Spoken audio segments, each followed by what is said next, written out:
Hello there everybody. It is a beautiful midsummer's day here on Mackinac Island. It's early in the morning and we had to get into the Hotel Iroquois Gardens one more time to show you guys them in their absolute peak form. There's so much beautiful, beautiful stuff blooming. We're gonna show you through everything that's happening here in these gardens because they look stunning. Let's dive in.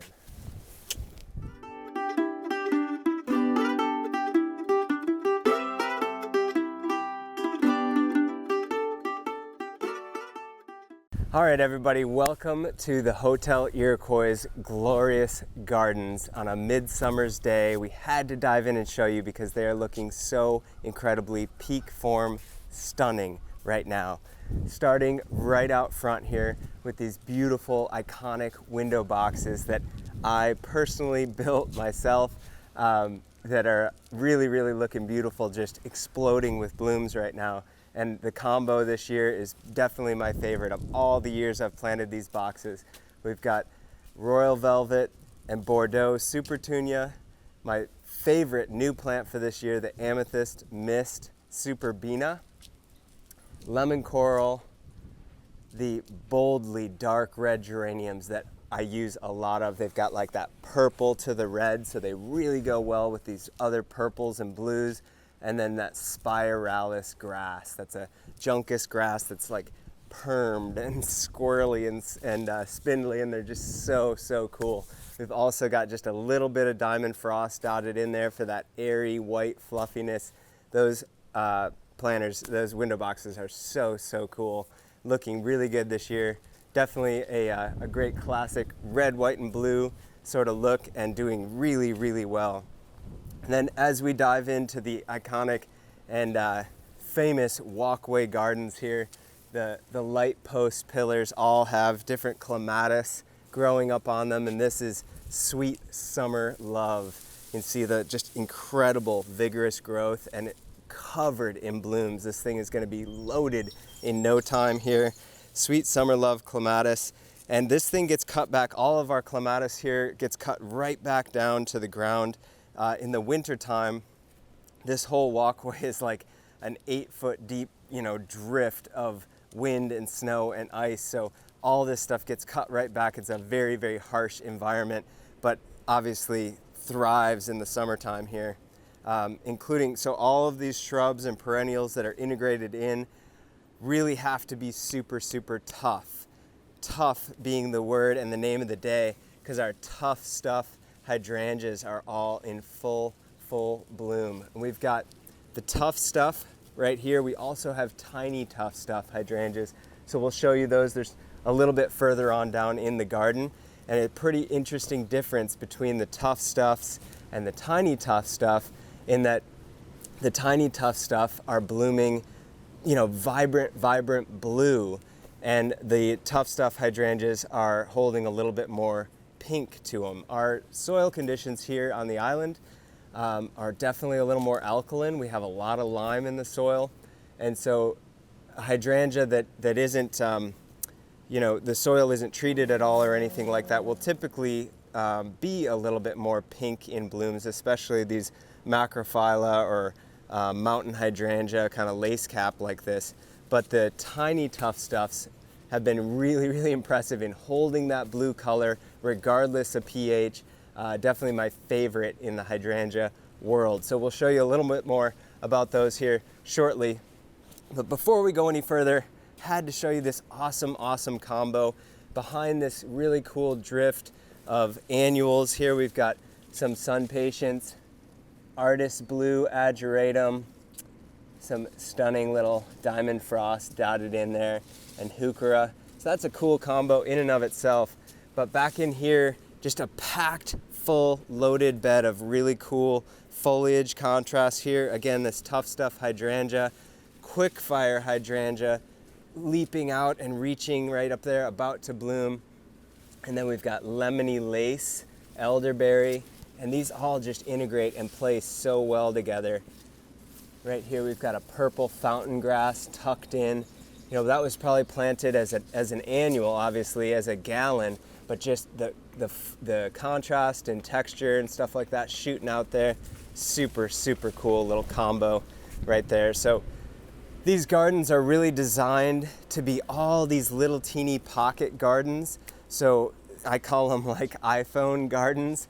So the garden itself, square footage wise, really isn't that huge, but because it's designed with all these little pockets and different combinations of plants, colors, textures, it feels really, really big. Another great little combo here, Surefire begonias. This is Surefire Rose, a really tough plant. In the shade, in the sun, we use this plant, I mean, probably literally like thousands and thousands of these Surefires all over the island because they're so awesome and tough. Here, planted with Going Bananas. This is a great daylily, that vibrant yellow, looking awesome with the Surefire pink. And then tucked in right underneath it, more of that artist blue Ageratum. So look at that combo of that bright yellow, the blue, and that rosy pink. And those these Going Bananas daylilies are an ever blooming daylily. They'll just keep blooming and blooming and blooming for a really nice long period of time for the summer. So shooting out right there is a great little combo. And then again, you know, just looking at another part of the garden, there's a totally different combination of plants, color, and style. Right here we're using lemon coral sedum as like a ground cover, and it just does so well. Again, in the shade or the sun, this is an awesome annual sedum that's just a carpet of chartreuse color. The texture's awesome. People ask us all the time, what is that plant? That is just crazy. And the contrast between this dark foliage of this Dahlia is really cool. So this is Mystic Illusion. This is a single flower Dahlia. Awesome bright yellow color there. Really love that plant. Again, we use that one a ton. Also, that I was talking earlier about those window boxes with Spiralis. Here we have one tucked right in here, surrounded by some of that lemon coral.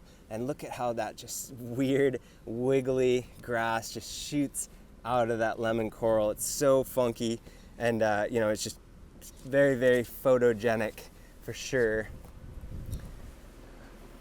Moving on down through here, another great plant is Meteor Showers Verbena. This is a sterile Verbena bonariensis. So this Verbena bonariensis will not reseed and spread like crazy and get all over your garden like the typical seed variety. So Meteor Shower stays smaller. It's about a 2 to 3 foot compact verbena, and blooms just beautifully with this airy purple glow to it, and it's a butterfly magnet. So as soon as the sun comes out, we get a little further along in our day, there'll be monarch butterflies all over, especially this plant. And right behind it here, this is another really fun combo that I use a lot. We've got ornamental lilies. These Asiatics are looking really stunning right now in peak bloom. And they're underplanted with a sedum. I believe this is Neon is the variety here. And you can see we've just recently pinched this sedum back. And if you have Autumn Joy sedum or Neon, any of these sedums like this, it is midsummer is the time to give them a little pinch. And the reason that we do that is these sedums typically will develop a big old flower head on them, and just when they're about to bloom and you get so excited about them coming, they'll flop open and have a big old bald center on them because the flower heads are a little too heavy, and that just happens in the fall, especially with Autumn Joy sedum. So by pinching them back into a nice round ball, it's almost like pinching back a mum. It'll split. The flower heads will be a little bit smaller, but it'll be a much denser, more compact plant. It'll still bloom at the same time, believe it or not. It'll catch right up and bloom awesome, but a much denser, tighter, compact bloom in the fall. So we're pinching these back now to prepare for that. And the nice thing about that planting right here is a nice little successional planting, because as soon as these beautiful Asiatic lilies are done blooming, we can cut those back, and that sedum will take over this show here with that little pocket. The sedum is also kind of acting as a stake for these lilies. So being a dense little compact round ball there on both sides of this lily, it kind of holds it up and is a nice little companion planting there. Another lily here. This one's a little further behind, but this one is Casablanca. This is a big, very fragrant white lily, Casablanca. And this one will be shooting out with that incredible fragrance here in no time, right in front of this awesome fountain. This was custom made for the Iroquois. It's a beautiful, it just has a little bit of sound to it. This turtle on top. Really, really pretty little fountain there. There's oftentimes little birds, you know, drinking from here and stuff like that. So just love the way this fountain looks. It's not overbearing or overpowering. It's not too loud, anything like that. It's the perfect little fountain for this space. Louisa crabapple. We've got some great trees in through here. This is a great shade garden. So right here underneath this birch tree, we are deep down in the base of this garden now, right at the entryway to the carriage house dining room. And this really doesn't get any sun. So we've planted it up with some, you know, some deep shade loving plants like this beautiful pink astilbe, these awesome Japanese painted ferns, which are a major favorite of mine. These are really tough. Again, all this stuff getting cut back to nothing in the winter. Heuchera, lamium, hostas, ferns, all playing together here in this deep shade, and a little bit of bright white nonstop begonia for a little pop of color right along the border here. These guys are really doing it nicely right there. So let's move in toward the back of the hotel now, right on the water side, and see what's going on out back, because I know it's looking awesome.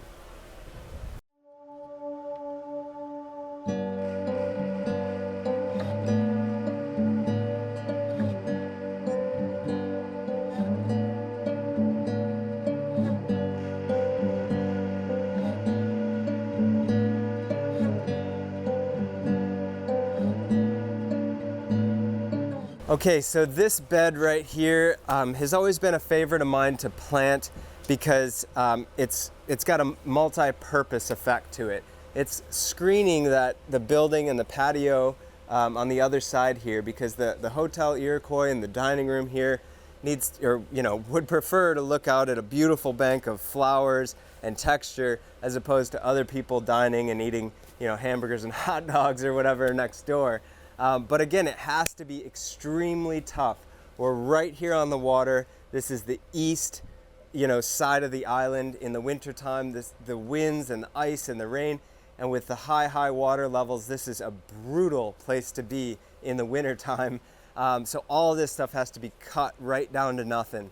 This is black lace elderberry, a great tough plant that can be cut right down to nothing. And again, we can whack at this thing and kind of keep the height right where we want it. I do actually kind of prefer to keep it a little lower than this, so the team will be coming through to get this trimmed down to about that height there. Black lace elderberry, a beautiful lacy guy there. We've got some incredible hydrangeas starting to poke their heads out. Again, super tough plant, cut right down to nothing in the wintertime, blooming on all new wood. Some great daylilies, and then a bank of annuals in front.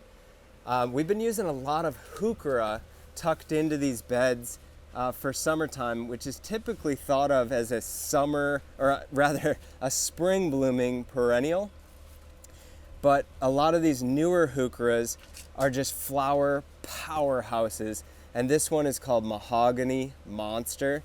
You can see the size of some of these leaves. These were just planted this spring from a quart size, not a very big plant at all. And look at the flowers. Here we are in mid-July, late July even, and they're still sending up flower blooms all summer long, and just really an impressive plant. And I know these will just keep coming back year after year. They're awesome.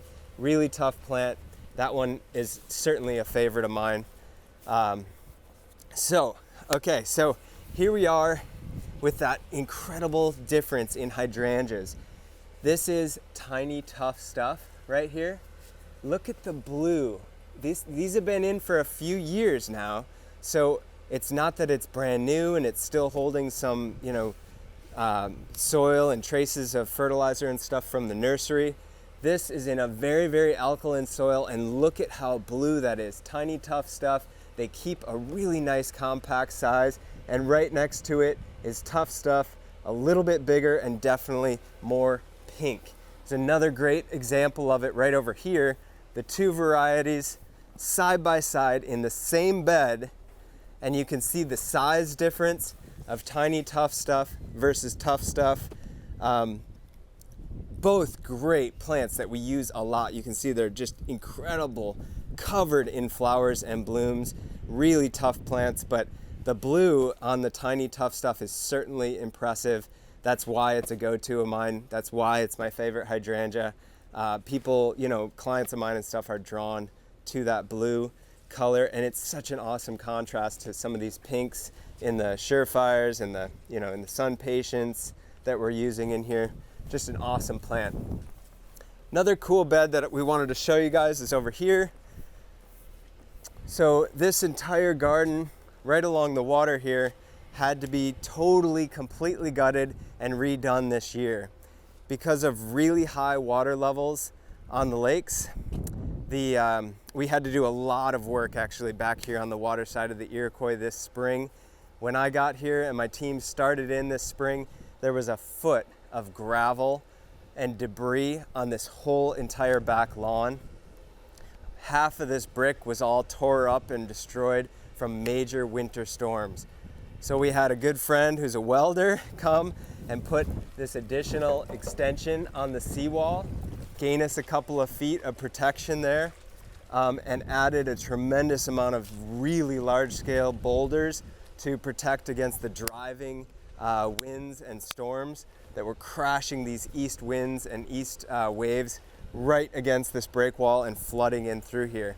So we've done a great job, and it's working really, really well. So this garden bed was designed to withstand those incredible east waves rolling right over the seawall. So we dug down about, probably 8 inches to a foot deep and replaced all the soil with this gravel heavy, rocky soil mix, and integrated in these large boulders into here, and then planted the entire bed with tough shrubs, really tough perennials and ground covers.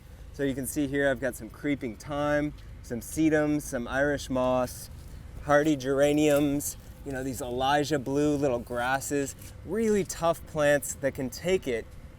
And when those waves roll right through here, which they will, and they already have, cresting over this seawall, they'll be crashing into these boulders and filtering through all of this rock and disappearing without washing out. We did have one big storm already roll through here. We didn't have a single plant get ripped out or destroyed or anything like that. We had just a little bit of the rock wash out onto the brick, which was really easy to clean right up, and it looks great. So this was all planted and just done this spring to really deal with the high water levels, but I think it looks awesome. It's a cool look. It's dramatically different than the annual heavy color show of some of the rest of the gardens, and it was a lot of fun for me to do something totally different that's functional and also really quite beautiful. So it's working well. I think as the plants establish and fill in and get even bigger, it's going to work better and better and better. So as these storms roll through here, it's going to work out just fine. Along that same line, we have a couple of beds out here that are gravel beds as well with that same style planting. And we actually dug down about 5 feet and filled them up with big riprap stone so that this whole back lawn had a drain integrated right into these rock gardens. So having to deal with the environment and Mother Nature and what she's wanting to do is a big part of what we do as landscapers, and I'm pretty proud of how this one's turning out. There's some really great solutions that have happened that can be certainly beautiful. Another solution that we had to come up with here, these big, huge, heavy planter boxes are gorgeous, but they're actually functional as well. The state liquor commission required that the Iroquois have some kind of fence here to keep people from, you know, having a few too many cocktails out here and falling into the lake. But having these big, wide planter boxes here passed as a barrier and as a fence, so it's definitely a lot more Iroquois-esque to have this color. And again, going heavy on the red, white, and blue theme this year in all of our planters and boxes. These look absolutely awesome with the flag in the background and right on the water here. This is classic, you know, Mackinac Island summertime. In here we are featuring this stratosphere white guara. We've got meteor showers, verbena, which does really, really well in a planter like this, as well as in the ground like we saw before. That geranium that I love, the boldly dark red, is incredible. This is dark night lobularia, a nice purple lobularia just flowing out of there. A flowering powerhouse there as well. More of that amethyst mist verbena that I love as well. We used a ton of that this year. Just a really fun planting. And then this is called blue mohawk. It's a junkus grass, kind of like the spiralis, but more upright and pokey. So creating a nice barrier there, but with a lot of great color and interest. Looking good. As you can see, this is all set up back here for lunchtime. They're going to be setting this up for lunch service, and this will be packed out today, I'm sure, as soon as the sun peaks out and people start getting woken up and getting going. The patio spaces are a great place to have some lunch, have a Bloody Mary or a mimosa or a glass of wine or something, and sit and enjoy these gorgeous gardens. And this lawn that I'm on right here, great place for a little wedding or, you know, a private dinner party or something. They do set up tables and stuff right out here, right in the garden sometimes, right on the water. Such a sweet, charming, beautiful little place to be. And right behind us here, we've got some of our awesome AquaPots. These are self-watering ceramic pots that I designed and developed with Michael Carr, and we're promoting and marketing with proven winners. It's a really fun product. We're about ready to get up and or do a video here on AquaPots. All of these pots and planters around the property are all AquaPots. They do incredibly well, and we're getting set up for a video after this one, so that's what that's all about. But anyway, thank you guys for walking through the gardens of the Iroquois. They're looking so good right now. I just had to show you everything looking so full and lush and gorgeous. Hope you had a good time, and we'll see y'all in the next video. Cheers.